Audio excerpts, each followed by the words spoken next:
Les nuits suivantes, Alexandre commença à quitter le palais en secret déguisé en vêtements simples, se mêlant aux paysans, écoutant leurs plaintes et voyant de ses propres yeux ce que il n'avait jamais pu voir derrière les murs dorés.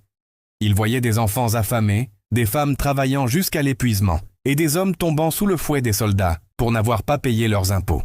Un soir, il s'assit près d'un vieil homme devant une cabane délabrée. Le vieil homme lui dit, sans savoir qu'il parlait au prince, « Si le roi voyait ce que nous voyons, il comprendrait que le trône ne se construit pas sur les larmes du peuple. » Alexandre répondit d'une voix faible, « Peut-être qu'un jour, il verra. » Le vieil homme sourit et ajouta, « S'il voit, qu'il se souvienne que les gens ne détestent pas le roi, mais l'injustice faite en son nom. » Quand Alexandre rentra au palais cette nuit-là, il regarda longtemps ses mains et sentit qu'elles étaient souillées par le silence.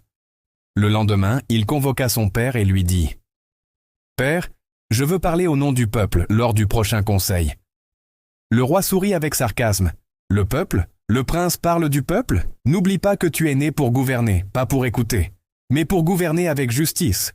La justice se décide par la force, mon fils, pas par le cœur. » À ce moment-là, Alexandre comprit qu'il ne pouvait rien réparer de haine intérieure et qu'il devait choisir. Vivre comme prince dans un palais d'injustice ou comme homme libre parmi le peuple.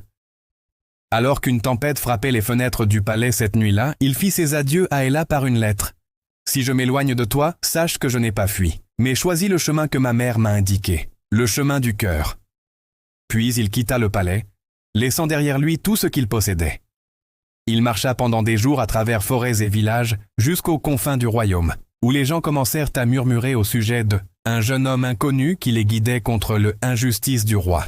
Ils ne savaient pas qu'il s'agissait du prince lui-même. Les nouvelles du jeune homme mystérieux se répandirent rapidement dans les villages et les bourgs, jusqu'à atteindre la capitale. Les gens commencèrent à se rassembler autour de lui, écoutant ses paroles sur la justice et la liberté, ressentant pour la première fois depuis longtemps que leur voix avait un poids.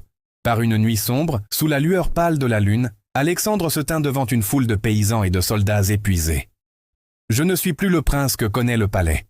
Je suis l'un d'entre vous, et je me battrai pour chaque larme versée en vain. » Les gens acclamaient et les paroles d'Alexandre devinrent une flamme dans leur cœur.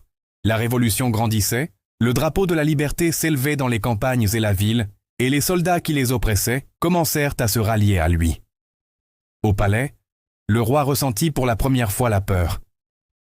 Qui est ce jeune homme qui ose défier mon autorité? Mais Alexandre ne cherchait pas la vengeance.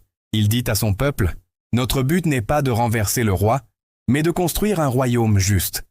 Que ceux qui choisissent de nous suivre soient avec nous, et que ceux qui refusent vivent en paix. »